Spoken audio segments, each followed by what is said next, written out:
stats for losers, man. I don't get involved in that stuff. But Angel Rashad Milligan rolling out. That's a good question. Brandon, we can't ask Rashad questions. Hey, Rashad. And speaking of this, you bring me back to a great point. Tahid, you bring me back to a great point. Let's get into it.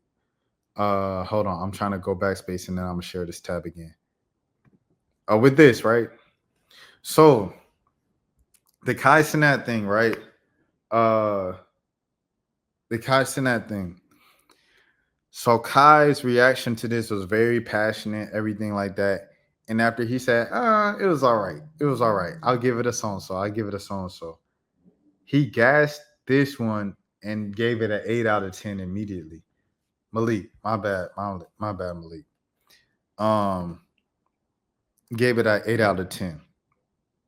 My thing with that is I feel like a lot of people saw the way that Drake was moving and how he was publicly denouncing and dissing and kind of like cutting off folks who were even dancing to Not Like Us in public.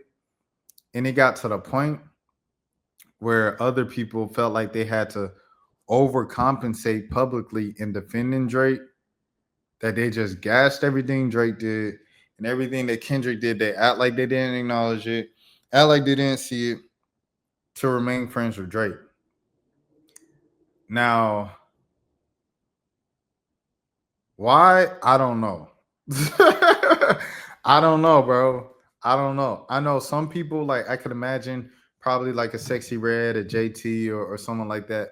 Like Drake probably helped them early on in their careers, did some stuff behind the scenes where he gave them some bread when they needed it and kind of kept them going on in their careers.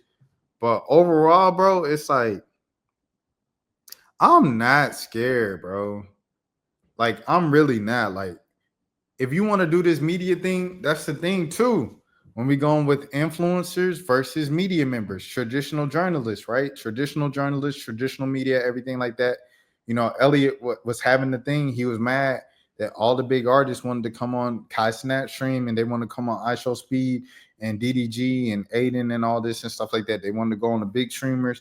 Now Playboy Max, Silky, the Phase Boys, Your Age. They want to come on the big streamers instead of going to interviewers, because the big streamers is probably guaranteed a larger audience, get your message across to promote. Plus, they're not going to ask you no tough questions, and you're going to have some fun. You're going to be able to play the game. You're going to be dancing with Kai. You're going to be doing the little games, the little guess what's in the box.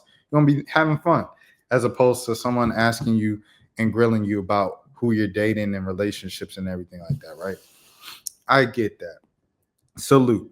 At the same time, if you want that seat as an influencer, as a streamer, you have to understand part of it that comes with the gig is criticism, bro.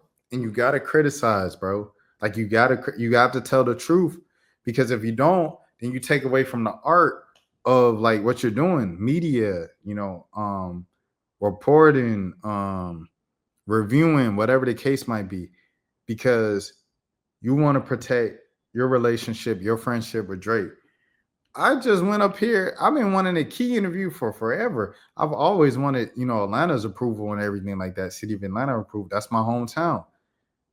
And I just went on here and started the stream saying the back half of Key's album is a little too eclectic for me. It's like 4 tracks in there on the back half that I'm just like, no, and we can keep that. First half is hard.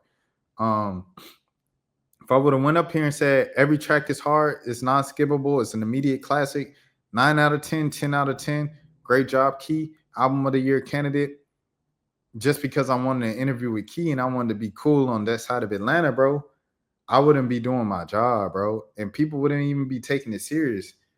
Like, the thing is, if you want to do this, you can't be worried about wanting to be friends with Drake. If you want to do this, you can't be worried about wanting to get an invite to the embassy. If you want to do this, you can't be worried about Lil Baby now, you know what I'm saying, not rocking with you no more. You have to do it all the way. And, you know, we've seen Kai do that with Offset, right? He did the 24-hour stream with Offset, and then he said the album was kind of boring. It was whatever. So we've seen Kai do that. At the same time, I feel like he's really kind of overdoing the Drake thing just because he still wants to be friends with Drake, because probably, I don't know, this is just me just coming up with the hypothesis. I'm just making up stuff now. Probably the kid inside of Kai grew up listening to Drake, looked up to Drake, and could dream of being friends with Drake. And now Drake acknowledges who he is. He knows who he is and everything like that. All right, Malik. I might be on in 15 minutes. I'll see you then. He might know Drake and Drake knows of him. And he doesn't want to let that go. I get it, bro. I get it. Because Drake was the biggest rapper in the world from 2009 to 2025. That's 16 years. Drake was the biggest rapper in the world. You know what I'm saying? So it's like, of course you wanted to be buddy friend and everything like that. But at the same time, bro, you can't just, oh, this is amazing, this and that. Because you've seen people who said the opposite and then made it look like nobody was rocking with him. You know what I'm saying? Like, I don't know.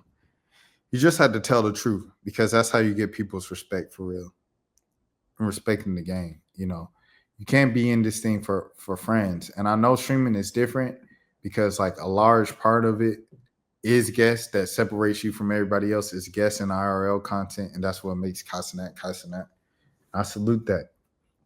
Kai is a cool dude. Like met him mad times and stuff like that in Atlanta. He gives back all the time without the cameras, talks to the kids all the time, socializes, gives everybody attention. You know, he speaks to you with respect, even if you just like people kind of hound him and like, Kai. Like he respectful dude. But if he wants to, you know what I'm saying, kind of continue to move in as a space of a hip hop platform, that's the way he's got to move. He can't worry about connections and networking and stuff like that. You got to go your job above the networking and connections, in my opinion. That's just how I feel. But yeah. Okay. Next thing I want to discuss tonight is That's for losers, man. I don't get involved in that stuff, but Angel Rashad Milligan rolling out. That's a good question. We can't ask Rashad a question. Hey, Rashad.